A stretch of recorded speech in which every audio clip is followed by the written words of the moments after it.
Good morning, my name is Mikołaj Piniewski. I'm a hydrologist working at the Warsaw University of Life Sciences. It is my great honor and pleasure to be a part of the History of Hydrology interviews. We are currently on the 23rd floor of the Palace of Culture and Science in the very heart of Warsaw, Poland. I am sitting next to Zbigniew Kundzewicz, a professor of earth sciences in the Institute for Agricultural and Forest Environment, Polish Academy of Sciences. Professor Kundzewicz has published over 550 scientific publications, which, among other things, led him to receive recently, in 2017, the Dug Medal of the IAHS, UNESCO, and WMO International Hydrology Prize. I have known Zbyszek since 2010, when I was a PhD student starting my scientific career, and Zbyszek agreed to contribute to one of my first papers. Our relationships intensified in 2014 when we started working together in the Polish-Norwegian project called CHASE-PL, and more importantly, after I received the Alexander von Humboldt Fellowship in Poznan Institute for Climate Impact Research, where Zbyszek was my scientific host. Zbyszek, I will do my best to interview you. We will go through some highlights from your career, and I hope both you and the audience will enjoy it. Is there something you would like to say at this point? Well, maybe I just refer to your words about the History of Hydrology interviews. So it's a great privilege, honor, but also responsibility to be counted among the interviews people. Well, it made me aware of the fact that indeed I have covered, my scientific career has covered a very long time span. It started in 1974.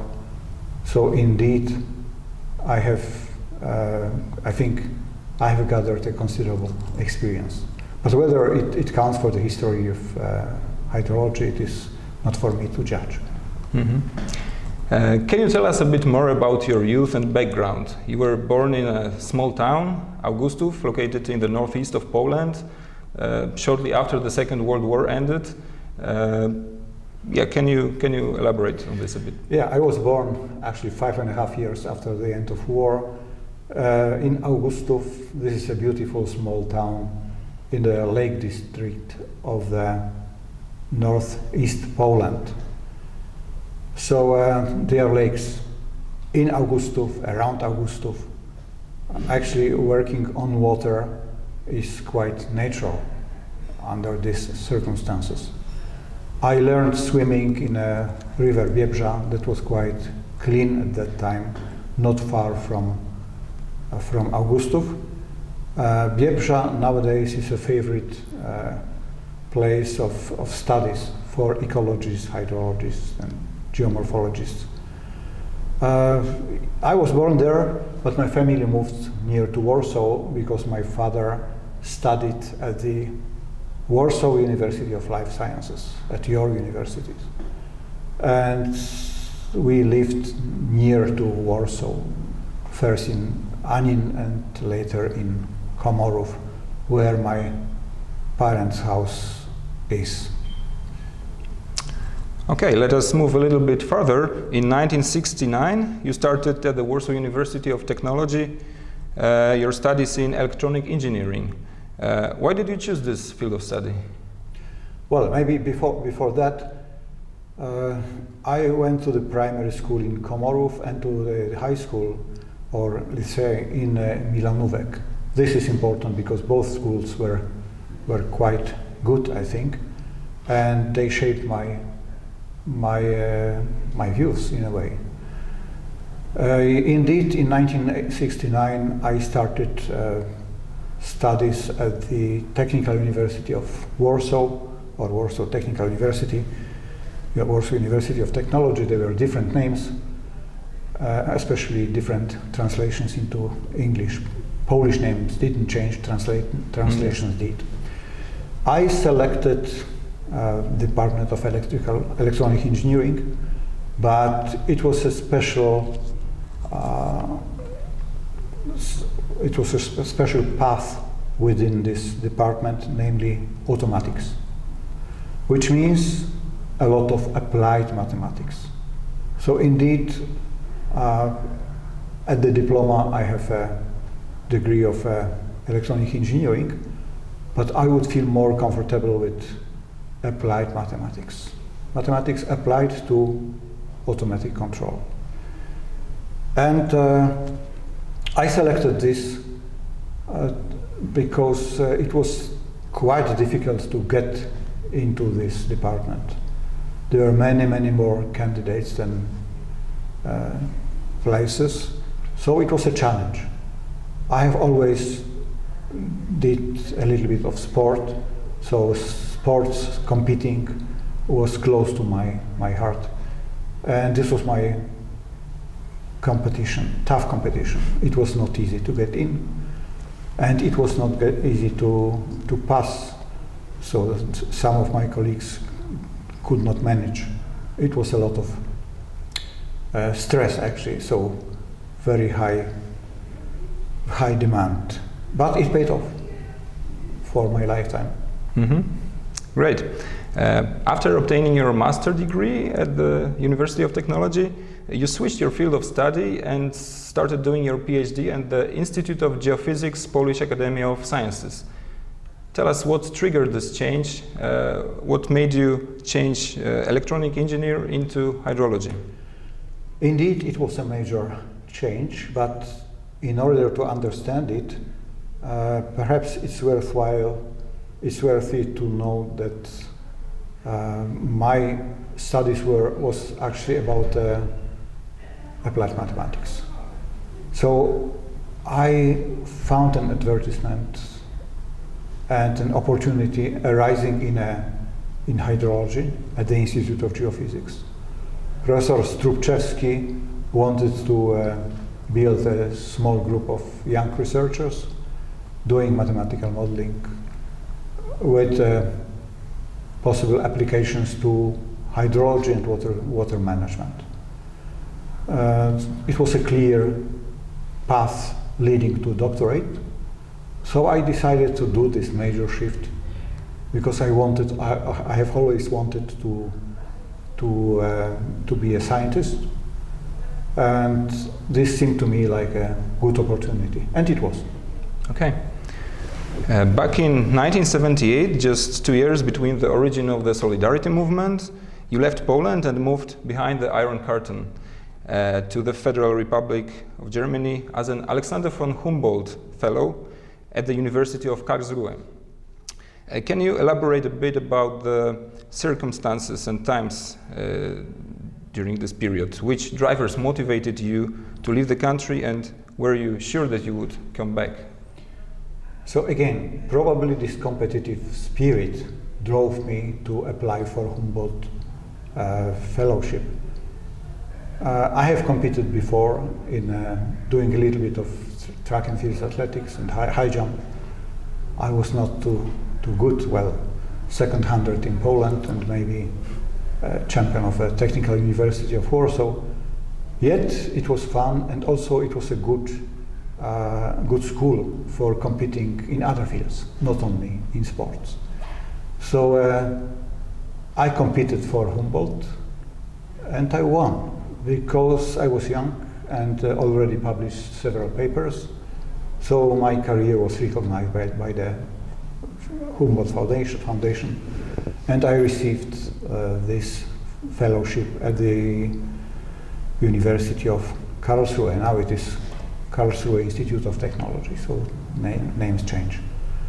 It was a great thing for a Pole for many reasons. Poland was a communist country, and the contacts with the Western research were very, very limited. Also, there was a limited possibility to travel to the other side of the Iron Curtain.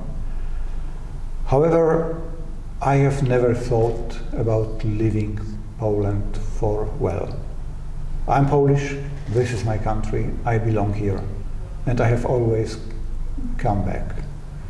Actually, in my whole career, I may have spent 15 years, perhaps, abroad, in many places, many different occasions.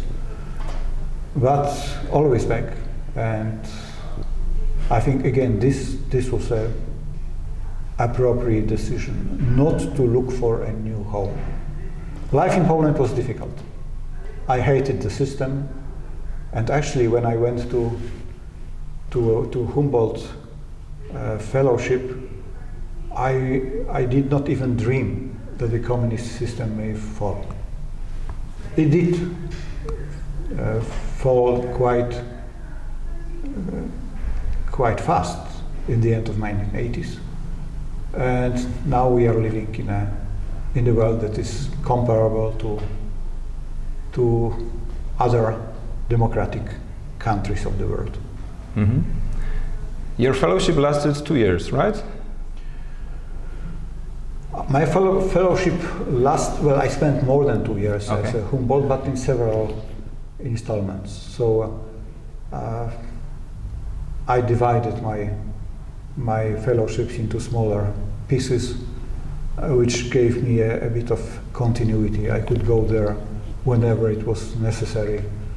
And thanks to Humboldt Foundation, I could prepare my habilitation quite early, at a quite early stage. So much of this I owe to Humboldt. So do I. In 1987... Yeah, if you talk about yourself as a Humboldt, and actually I'm perhaps one of a few examples of a Humboldtianer, so a Humboldt fellow, who became a supervisor of other Humboldtianer like yourself, and like Professor Su Buda, very talented Chinese lady who is now a professor in Beijing. Yeah, that's true. Okay, in 1987 you were the first recipient of the Tison Award of the International Association of Hydrological Sciences. For which achievement you got this prestigious prize? Yeah, that's right. It was a great day for me, receiving Tison Prize for the best article of a young author, published in IHS publications. So literally it was awarded to me by IHS for a paper resulting from my habilitation thesis that I published in Hydrological Sciences Journal. However, much of the success I owe to the fact that in 1983-87 I chaired the Hydrology 2000 working group of the International Association of Hydrological Sciences, and this was quite an important activity of young scientists. We looked into challenging avenues in hydrology, into unsolved problems, unsolved questions like nowadays. So it is an evergreen activity to look at unsolved problems. So very likely the fact that decision makers knew me as a chairman of a working group helped in my success as a Tison Award holder. Okay. You mentioned these unsolved problems. Do you remember any particular one? They are the same.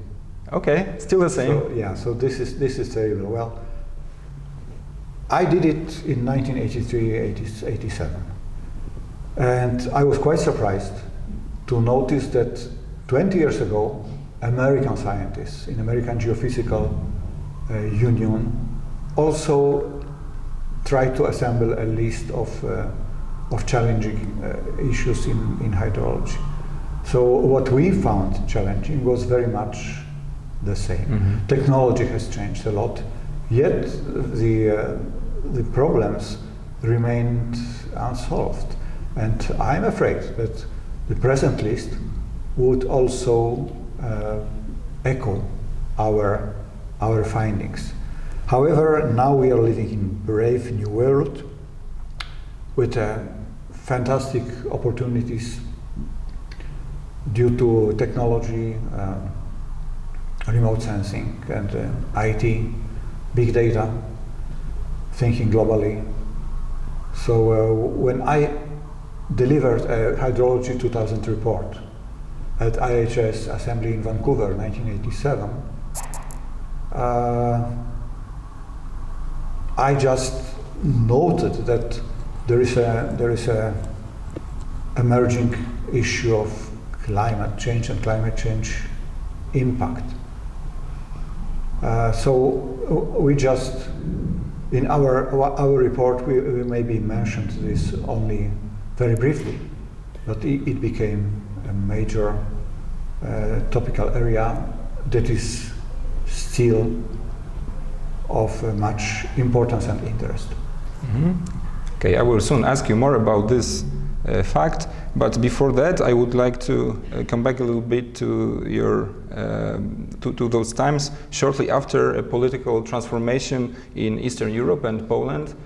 In 1989 you changed your workplace from the Institute of Geophysics to the Institute for Forest and Environment and Agricultural Environment in Poznan. And was it related to a change in your scientific interest at those time, or were there other reasons for doing that? Well, always when you think of a major change in your life, you try to weigh pros and cons. But here, there are two things. I would say that decisive were private arguments. There was a call, go west, young man. I heeded that call, but I moved west to Poznan only, to my wife, to my girlfriend, okay, who comes from there. Well, it was much easier and much less expensive to buy an apartment and then a house there as compared to Warsaw. Warsaw has always been a very expensive city. So in Poznan I could afford something that I could not afford here. And there was a scientific opportunity in another institute of Polish Academy of Sciences. I found a niche.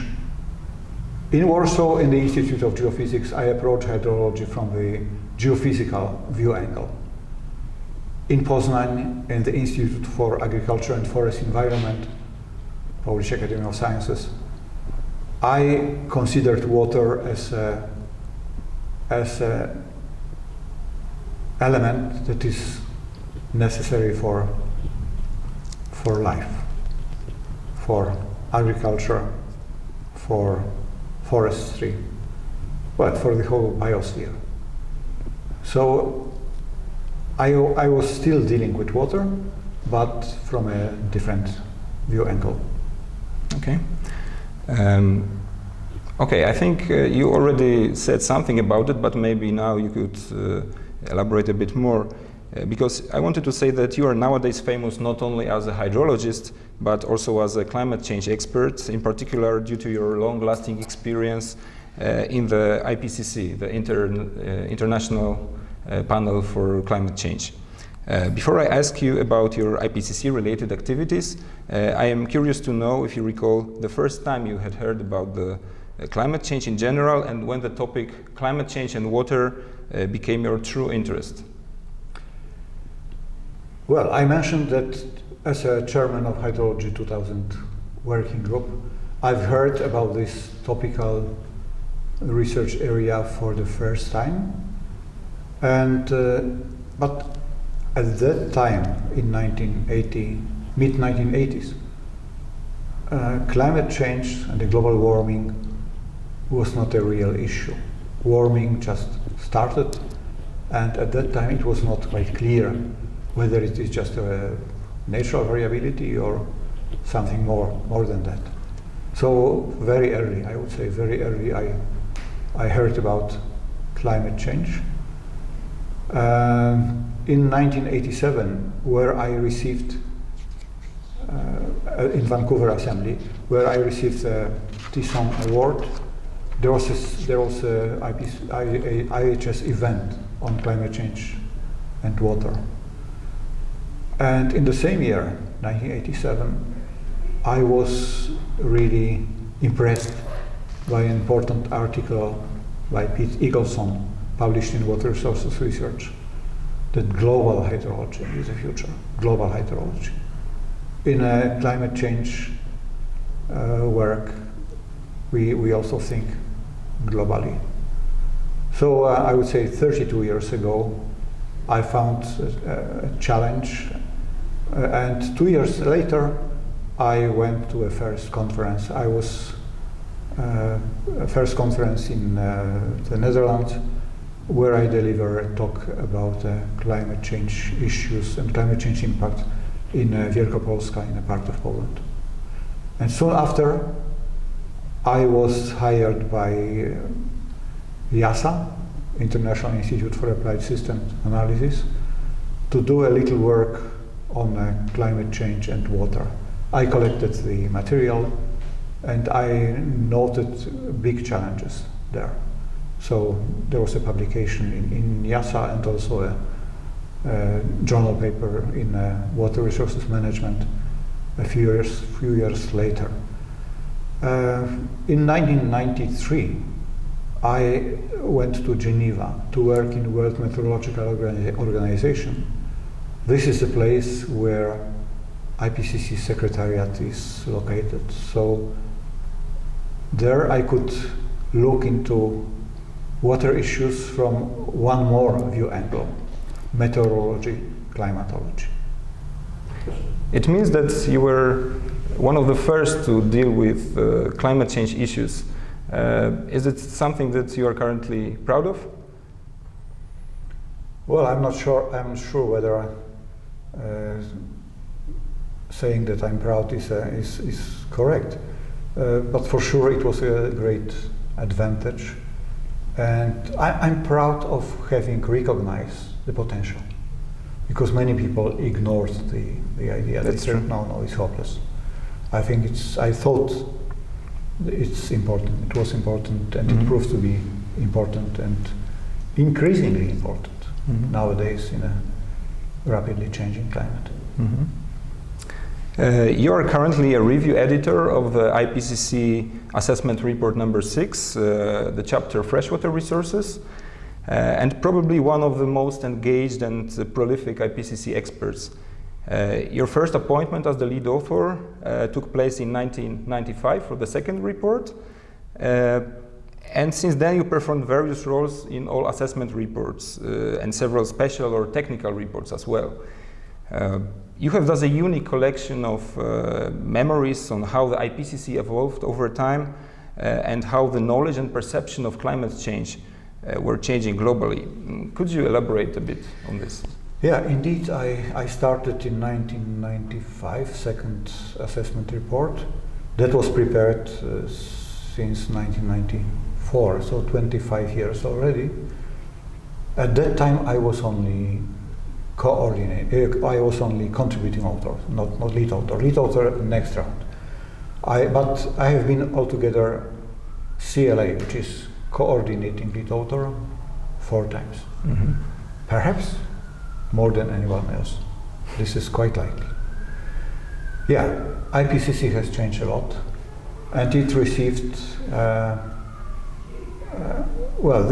the public perception of IPCC has also changed. First, for a long time it was considered as a curiosity, because people were not really agreeing that there is something like climate change. Climate has always changed, many said, and some continue to say that. But this change was special. In about 2007, there was a Nobel Peace Prize given to IPCC, and soon after, 2 years after, IPCC ran into problems. So the leakage of correspondence and, well, some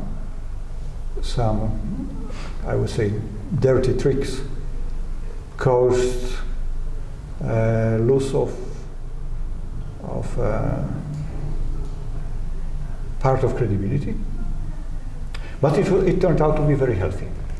So after these hard days, difficult days, IPCC became stronger. And I think now its credibility is very, very, very high. It is a collective voice of scientists from all over the world. So there are thousands of people, literally thousands, involved in production of each report. So it's an updated compendium of knowledge on climate change impact, adaptation, vulnerability, and mitigation of climate change. Nowadays, it is very difficult to become a part of the team because there is so high demand. Many people are interested to join.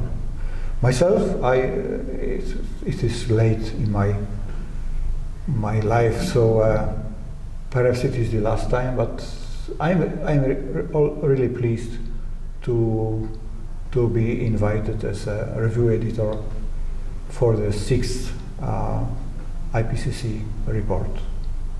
The work has already started. Mm-hmm.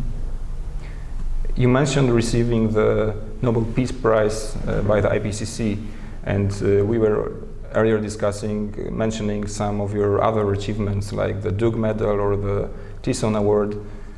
Which of your achievements is the most important for you, which you are the most proud of? Difficult to name just one. Probably most important in my life was the Humboldt Fellowship that changed my conditions a long time ago, 40 years ago, exactly 1978, so more than 40 years ago. But then, beside Tison Award and collective Nobel Peace Prize, for which I received a diploma, it was a tiny part. IPCC was awarded. I see. But I'm just one of the elements of the big machinery. Yet, of course, it was a great honor. And after that, I received a golden seal of the city of Poznan. Mm-hmm. This was an important recognition because such a distinction is given normally to 1 or 2 people per year, except for one case when it was given to a football team, like Poznan, after they got a Polish championship. So it is just one name or a group awarded per year. Then I received 2 honorary, one honorary degree at your university, Warsaw University of Life Sciences, honorary doctorate, and honorary professorship at Nanjing University of Information Science and Technology in Nanjing, China. So I'm proud of actually all of these awards, all of these distinctions. Mm-hmm. Let us now talk about one of your most important papers, Stationarity is Dead, Weather Water Management. Published in Science in 2008, is your most cited paper with more than 1,800 citations according to the Web of Science. Now, hydrology research rarely ends in these top-notch journals such as Nature or Science. Why does it happen, and what was the story behind the success of the Mealy et al. Paper? Well, the paper was conducted, the work was conducted by Chris Mealy, American scientist, who kindly invited a couple of experts as co-authors, and we did our best to contribute as well as we could. But Chris Mealy was the leader, and he gets the credit for this paper. It is not a long paper, but I think it has a strong message, and also the title is strong. Stationarity is dead. our assumption of stationarity is not valid anymore. It gave rise to many discussions. So that's why a few years later we had to publish a collective response to all the discussions. So scientists claim that stationarity is not dead. Some say stationarity has never been born. Well, many possible attitudes. The paper went to Science. Chris Mealy submitted it to a high place. Indeed, it is not very common that hydrology ends up in Nature and Science. Now, however, it's getting increasingly common that water-related papers go to the family of nature journals like Nature Geoscience, Nature Climate Change, Nature Communications. And also Science has a family like Science Advances. Last year there was an important paper on floods published in Science Advances. So I think it is more and more frequent that hydrology papers end up in those high-level journals. I would also count proceedings of National Academy of Sciences of the United States of America, PNAS, as a high-impact outlet where hydrology is present. Indeed, this paper in Science in 2008, Mealy et al., has been cited many times, over 1,800. However, there is another product of mine which has gathered even more citations. But this was not a journal paper. It was a technical paper on climate change and water, published by IPCC in 2008 as well. This paper does not count in Web of Science. It's not recognized in Web of Science. However, it was published in all UN languages, 6 languages, so English, French, Russian, Spanish, Chinese, and Arabic. And it has gathered more than 4,000 citations according to Google Scholar. So in absolute numbers, this is the top. But if we restrict our considerations to Web of Science, then science paper is the top. When you were co-editing this technical report of climate change and water, right? I was one of 4 co-editors and lead authors. So my role was a CLA, coordinating lead author. And maybe it's not modest, but probably I have delivered quite a lot of work, maybe more than other co-editors. Yet in IPCC there is an alphabet rule, so my name comes second. Sometimes I win here, sometimes I lose. I remember in a 3rd assessment report, I was the first author of the European chapter, and the second was Martin Perry, because P comes after K. It should be the other way around, but alphabet is kind of a rule in IPCC. Okay, good to know. When you were working on this report, were you aware that it might have such an impact over time in the future, or not really? I think that, well, I cannot say that it was a surprise to me that this report was cited so many times. There was a high demand, high interest worldwide. So people all over the world thought that perhaps there is some message in this report that could be of relevance, of interest in their country, in their place. IPCC stands for Intergovernmental Panel of Climate Change. So it gives advice to governments. It gives information that governments may use, and they use in many countries. Mm-hmm. Okay, let us now change the subject, and I wanted to ask you about your other professional activity as the editor and co-editor of the Hydrological Sciences Journal, one of the most important hydrological journals.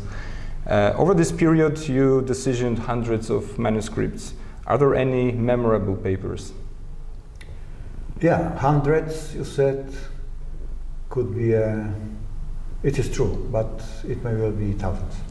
Okay. So many hundreds. There have been many good or excellent papers that were submitted and published in Hydrological Sciences Journal. So I could give you a litany, but if you ask about one, then perhaps my candidate would be a paper on flood hazards projections worldwide, published by Yukiko Hirabayashi, Japanese scientist, and her husband, Shinjiro Kanae. There were more co-authors, but these two were leading. I think it was an excellent paper, and I'm very pleased that it was awarded Tison Award. And in case of Shinjiro Kanae, it was his second Tison Award. He got one for a paper published in Hydrological Sciences Journal together with Taikan Oki, who was the first author, and then with his wife second time. So it was an extraordinary paper. Well, I have been a HSJ editor and then co-editor for a very long time, 18 years. So the landscape has changed very, very much during this time. And also, so did the number of submissions. So now there is no way for one man to run such a journal.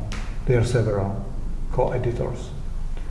And I watch the developments with satisfaction, feeling a kind of a pride that during my work as editor, the impact factor of the journal increased fourfold. Even if impact factor was not the only index that counted, this journal had to serve a role. It is a journal of International Association of Hydrological Sciences, which is a global organization. This journal should inform global community in all member countries of the IHS, the association that unites more than 5,000 individual hydrologists worldwide. The situation has changed very, very, very much. Now there is a proliferation of journals. There are so many of them, and they are published more and more frequently. So some journals are published nearly every week. There is an issue. Even if it's not published weekly, it is just blocked, and a block of 4 issues or so are published together as a volume. So a big demand for the policy, publish or perish, and bibliometric indices that govern our success. If you don't have a good Hirsch index, it will be difficult for you to win a grant in many funding agencies. So it was not like that when I started my work as editor in 1997. So yeah, I think it was a very important part in my career, in my scientific path. Upon stepping down from the co-editor position in the HSJ, you published a farewell paper, and not so long afterwards, after receiving the International Hydrology Prize, you published a paper entitled Quo Vadis Hydrology. So I wanted to ask you, in which direction does hydrology go nowadays? Well, I think that hydrology gets global. So the development of events fulfills the dream and the vision of Pete Eagleson from 1987. Global hydrology, indeed global hydrology. And it is not only big and rich nations that run global hydrology studies.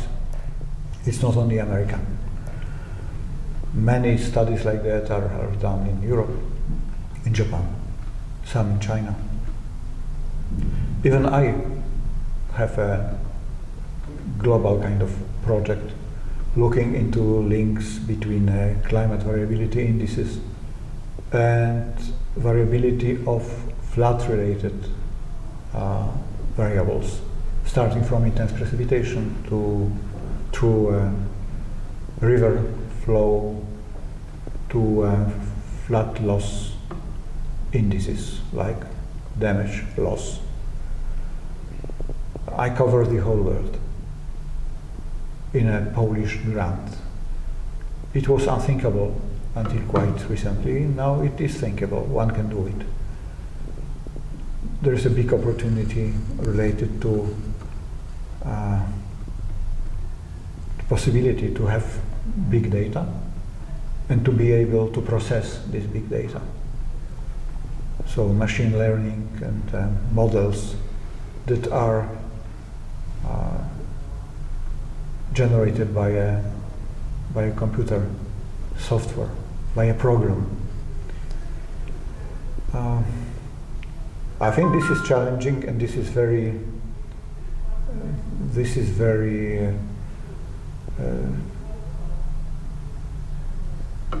very strongly developing. It's hard to say when will this end. Perhaps never, because we can always increase the available data, which would be quite healthy. But on the other hand, classical data, like a long time series of river flow observations, do not grow well in several countries. Saving policies lead to closing stations because there is no money to pay the observers. Automatic station is a solution, but in many areas they are acts of vandalism, and also there is a heterogeneity of different sub-series of the same time series. So long time series of homogeneous data is a kind of a dream that is now increasingly difficult to fulfill. Also because the environment has changed so much.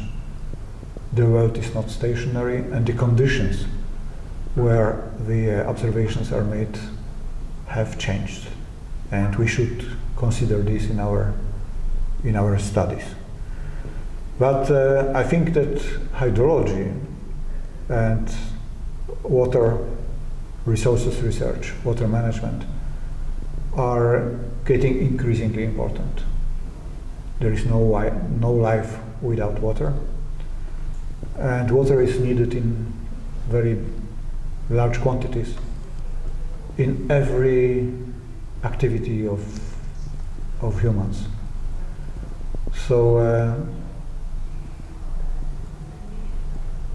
actually the problems are likely to become more and more severe globally because the population keeps growing and the availability of water does not grow. And in some areas where the climate change projections inform you about higher temperature and reduced precipitation, the water-related problems are likely to become more and more severe. Having too much on occasions, too little or too dirty water.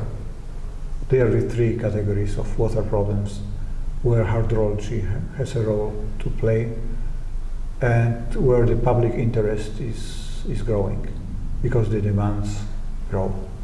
There are more and more people and higher water demands. Mm-hmm. You mentioned you act as an honorary professor at the Nanjing University of Information Science and Technology in China. This means that you have regular visits to China, and I wanted to ask you about the recent rapid growth in terms of both quantity, but I also think the quality of the Chinese scientific output. What do you think about that? Yes, I've been to China many times, probably 16. My first visit was in 1998, the year of a large flood on the Yangtze. But the country has changed dramatically. I could witness this during my visits. Last year I received a honorary professorship at the Nanjing University of Information Science and Technology. And now I entered a more regular collaboration with Chinese colleagues, and I help them in their work. There have been many joint papers also published in high impact journals. I'm a witness of a great progress that Chinese hydrologists and Chinese scientists have made. I think there is a strong motivation. The country has been growing very fast, and the science has been growing as well. So the research matches the general growth. Chinese people are very hardworking, and they are ambitious. So they want to publish their papers as high as possible. It's a kind of a optimization process to select the level where the paper can go. If you start from the very top, like science and nature, then you are most likely to fail because these papers reject 90% or even more papers without review. They reject more after review. But it is not a useless exercise. Even if having a fair review is very good. So the authors benefit of having review. If they submit a paper to Science or Nature and decision comes rejected outright without review, one cannot benefit of a review because there is none. But fortunately, they make decisions, the editors make decisions very, very fast. So I think increasingly Chinese colleagues submit their papers to top-notch journals, if not Nature itself than the family of papers related to nature. So if you look into recent volumes, recent issues, there are more and more Chinese names. Chinese names do not necessarily mean that they are from China, but also there are many contributors to those journals who live and work in China, represent Chinese universities and Chinese institutes. Zbigniew, we are approaching an end of this interview, so I would like to change the subject and ask you about your family. You are a father of 2 and a grandfather of 4. How much do you owe your family, and have you ever encountered problems in finding a work-family balance? Well, family is most important in my life, in one's life. I think it was possible to create a harmony rather than antagonistic attitude, family versus work. So my family has traveled with me. The reason of my travel was scientific, but my family was there. So my children have visited many countries with me. They accompanied my scientific travel,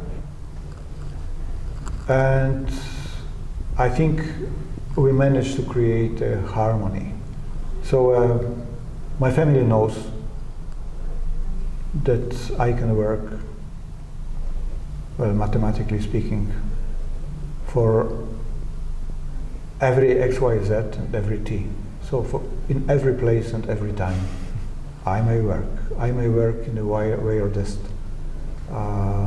hours. I always work during the holidays, family holidays, but then of course in a restricted way. Just I work during travel when I commute. When I came back from China on the 20th of May, I worked all the travel. It was a day travel.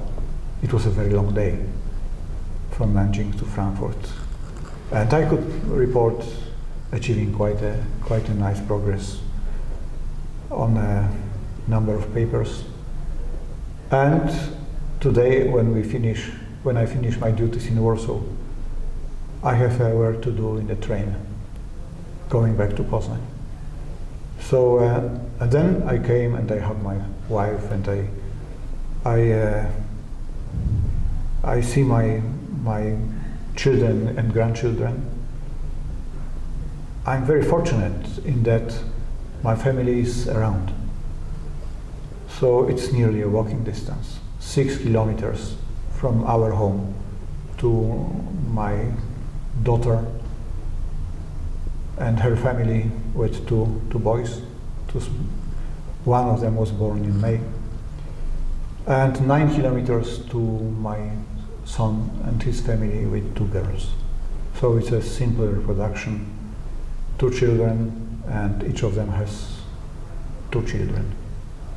And I'm a happy and proud grandfather of 4. However, even if my son did a little scientific work, he did not choose a scientific career.